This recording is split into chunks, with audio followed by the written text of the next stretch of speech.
नमस्ते. मैत्रीबोधच्या परिवर्तनाच्या शाळेत आपलं सगळ्यांचं स्वागत आहे. आज आपण एक नवीन विषय शिकणार आहोत आणि हा विषय असा आहे, की आपण सदैव नकळत सगळेच अनुभव करत असतो. आपल्या आयुष्यात, दैनंदिन जीवनात लोकांना जेव्हा भेटतो आपण, त्यांच्याशी बोलतो, ह्या गोष्टी आपल्या आतमध्ये कुठेतरी जमा होत आहेत. आपण जसं मागच्या आठवड्यात, मागच्या भागात आपण शिकलो, देण्याचा भाव तसाच एक घेण्याचा भाव सुद्धा आहे. मग जेव्हा लोकांना भेटतोय आपण त्यांच्याकडून काहीतरी घेतोय, जसं आपण देतो तसं आपण घेतो आणि सगळेच आपल्या आयुष्यात गोष्टी घेतच असतात. आता काय घेतो आपण? आठवणी, अनुभव, वस्तू आपण घेत असतो आपल्या आतमध्येच, अंतःकरणात. गोष्टी आपण स्वीकारतच असतो आणि जशी आपली वाटचाल पुढे जात असते आयुष्याची, आपलं वय वाढत असतं, तसंच ह्या गोष्टी आपल्या आतमध्ये जमा होत असतात. ह्या आठवणी जमा होत असतात.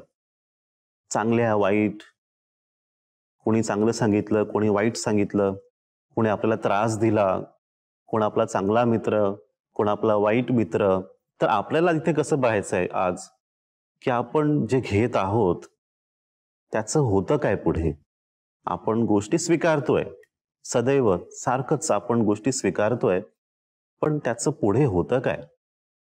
एक उदाहरण म्हणून आपण जसं पाहिलं, की एक शिष्य होते आणि ते घरोघरी जाऊन गावात भिक्षा मागत असे.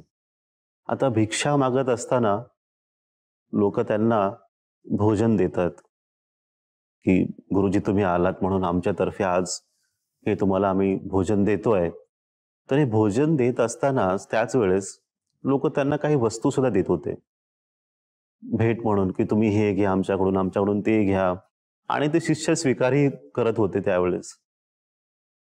आता झालं काय, ते भोजन घेतल्याच्या नंतर त्या वस्तूही ते आपल्याबरोबर घेऊन जात असे.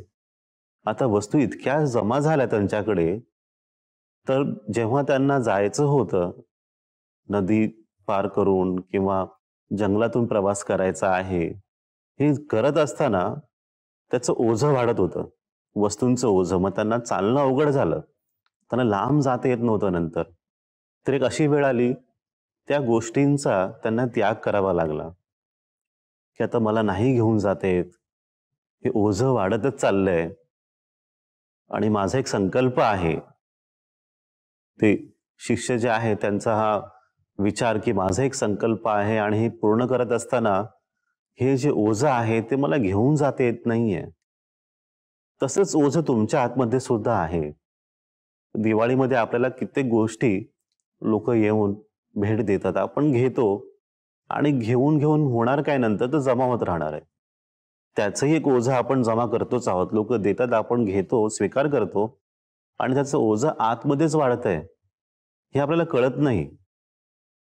आपण रोज काही ना काही करत असतो, आपण व्यस्त असतो, पण आपल्या अंतर्मनामध्ये ह्या गोष्टींचं ओझं सदैव सारखंच वाढतच चाललंय.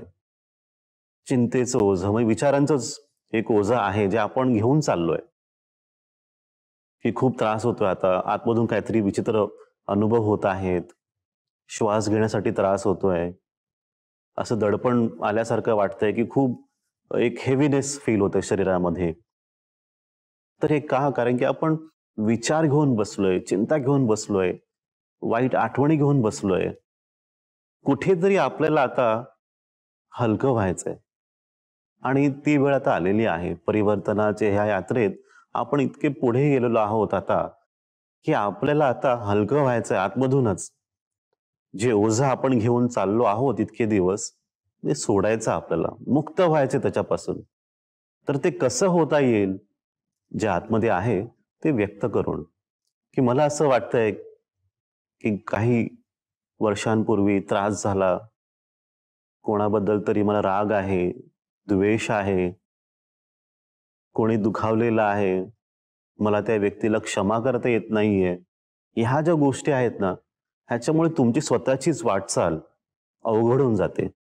तुम्हालाच पुढे जे प्राप्त करायचं आहे, तुमचा जो संकल्प आहे तो पूर्ण करायचा आहे, त्याच्यामध्ये कुठेतरी ही अडसर येते की नाही, मला काहीतरी आतमधून असं वाटतंय की मी अडकलोय आणि त्याच्यापासून मला मुक्त व्हायचंय आणि मुक्त होण्यासाठी मला व्यक्त करायचंय माझ्या भावना, माझा त्रास.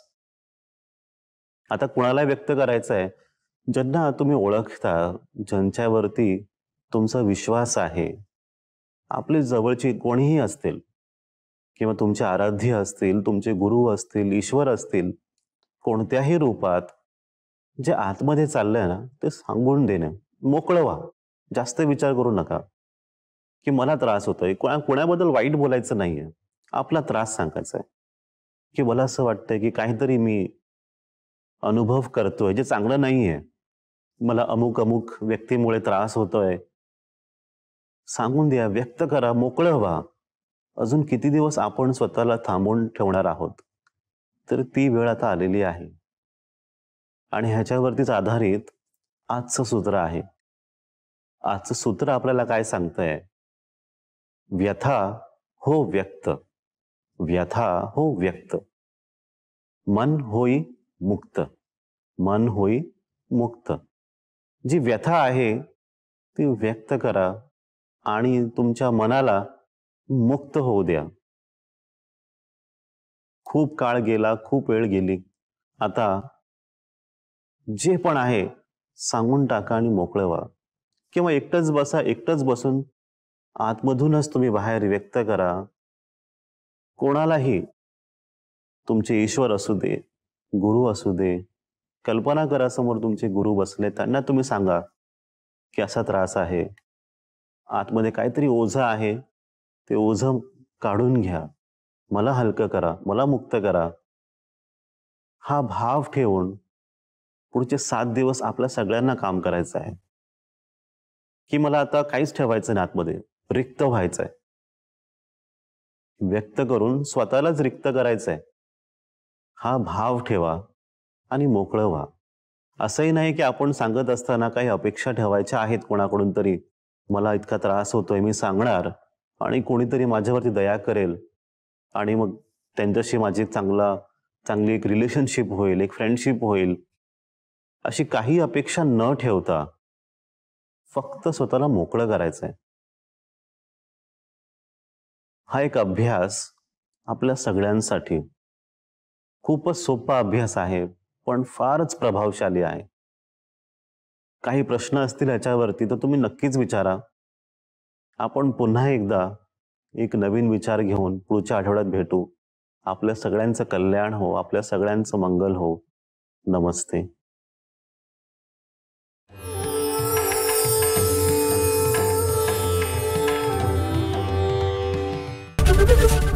एबीपी माझा, उघडा डोळे बघा नीट.